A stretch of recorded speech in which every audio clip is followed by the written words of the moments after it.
పూరా లోకల్. నమస్తే, welcome to పూరా లోకల్. ఫోన్ ట్యాపింగ్ కేసులో అసలు నిందితులు ఎవరు? ఐఏఎస్, ఐపీఎస్లను ఆదేశించింది ఎవరు? ప్రభాకర్ రావును విచారించేది ఎప్పుడు? అసలు దేశానికి తిరిగి వస్తాడా? విపక్షాలు సిబిఐ విచారణకు పట్టుబడుతుండగా రాష్ట్ర సర్కార్ ఎందుకు ఉదాసీనంగా వ్యవహరిస్తోంది? నిందితులు ఎవరు? అసలు కుట్రదారుల పేర్లు చెప్పకపోవడం వెనుక ఆంతర్యం ఏంటి? Watch the story. తెలంగాణ రాష్ట్రంలో ఫోన్ ట్యాపింగ్ కేసు సంచలనంగా మారింది. తవ్వై కొద్దీ కీలక విషయాలు వెలుగులోకి వస్తున్నాయి. పోలీస్ శాఖలో ఉన్నత ఉద్యోగాల్లో ఉన్నవారే ఫోన్ ట్యాపింగ్ కు పాల్పడడం తీవ్ర విమర్శలకు దారితీస్తోంది. అయితే ఈ ఉన్నత ఉద్యోగుల వెనక ఆనాటి ప్రభుత్వ పెద్దలే ఉన్నారని రాజకీయ నేతలు ఆరోపిస్తున్నారు.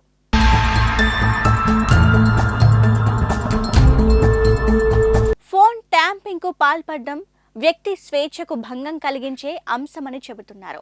సిట్ ఈ కేసులో తన పని తాను చేసుకుంటూ వెళ్తుండగా పొలిటికల్ లీడర్లు, బాధితులు మాత్రం డీజీపీ కార్యాలయానికి, పోలీస్ స్టేషన్లకు వరుస కడుతున్నారు. వేలాది మంది ఫోన్లు ట్యాప్ చేశారని ఆరోపణలు వస్తున్న తరుణంలో బాధితుల వరుస చూస్తే ఎంతటి కుట్రలకు తెరలేపారని అనుమానాలు రేకెత్తిస్తున్నాయి. ఇప్పటికే ఈ కేసులో బీజేపీ నేత రఘునందన్ రావు డీజీపీకి ఫిర్యాదు చేయగా కాంగ్రెస్ ఎమ్మెల్యే ఎన్ఎం శ్రీనివాసరెడ్డి కూడా కంప్లైంట్ చేశారు. ఇక పలువురు బాధితులు సిటీలోని పిఎస్లలో ఫిర్యాదులు చేస్తున్నారు. ఒక్కొక్కరుగా బయటికి వస్తూ కంప్లైంట్లు ఇస్తున్నారు. ఫోన్ ట్యాంపింగ్ లో ఒకరు కాదు, ఇద్దరు కాదు, రాష్ట్ర గవర్నర్ ఫోన్ నుంచి మొదలు వ్యాపారవేత్తలు, ఎమ్మెల్యేలు, విపక్షాల నేతలు, సినీ ప్రముఖులు, ఇతర రాష్ట్రాల నేతల ఫోన్ల నుంచి ట్యాప్ చేశారని సిట్ గుర్తించింది.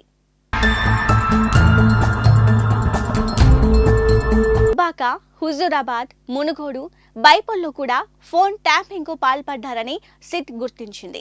దీంతో విపక్ష బీజేపీ ఫోన్ ట్యాంపింగ్ పై రంగంలోకి దిగింది. ఉన్నత స్థాయి విచారణ చేపట్టాల్సిందేనని పట్టుబడుతోంది. ఈ క్రమంలో తాజాగా బీజేపీ బృందం రాష్ట్ర గవర్నర్ కు ఫిర్యాదు చేశారు.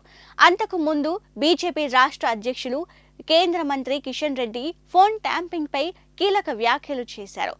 ఫోన్ ట్యాంపింగ్ కు పాల్పడిన వారిని కఠినంగా శిక్షించాలని ఆయన డిమాండ్ చేశారు. వ్యాపారుల ఫోన్లను ట్యాంపింగ్ చేసి డబ్బులు వసూలు చేసినట్టుగా వార్తలు వస్తున్న విషయాన్ని కిషన్ రెడ్డి గుర్తు చేశారు.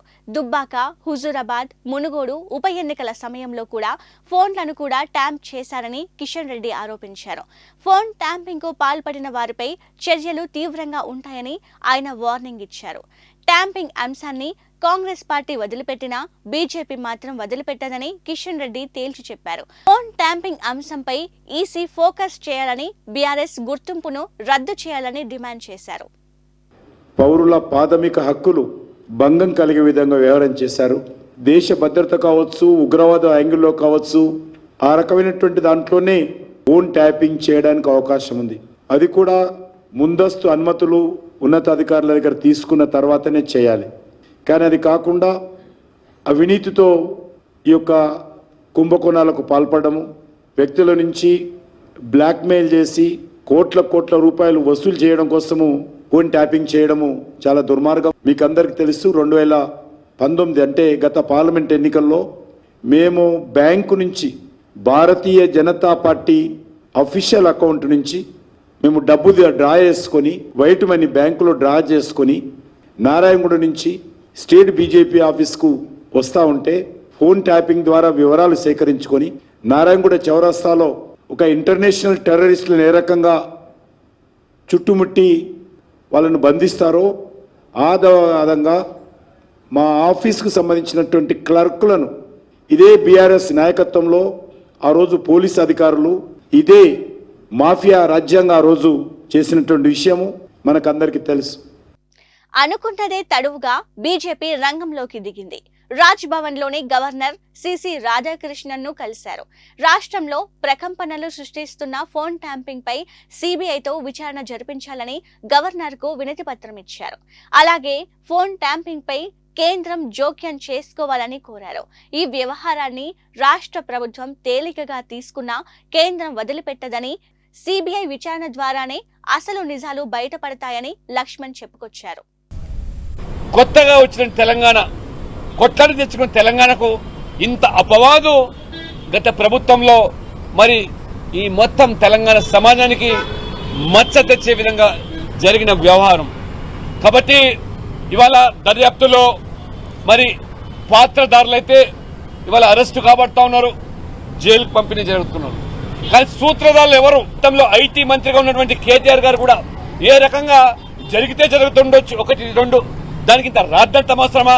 ఇవాళ మొత్తం ఉపద్రవం వచ్చిందా అనే రీతిలో మాట్లాడుతున్నారంటే, ఇంటిగా తేలికగా కొట్టిపారుస్తున్నారంటే ఇది ఏమాత్రం కూడా క్షమించరాని నేరాలు. కాబట్టి ఎవరు సూత్రధారులు, అసలు ఎవరి ఆదేశాల మీద జరిగింది, ఇది బట్టబయలు కావాల్సిన అవసరం ఉంది.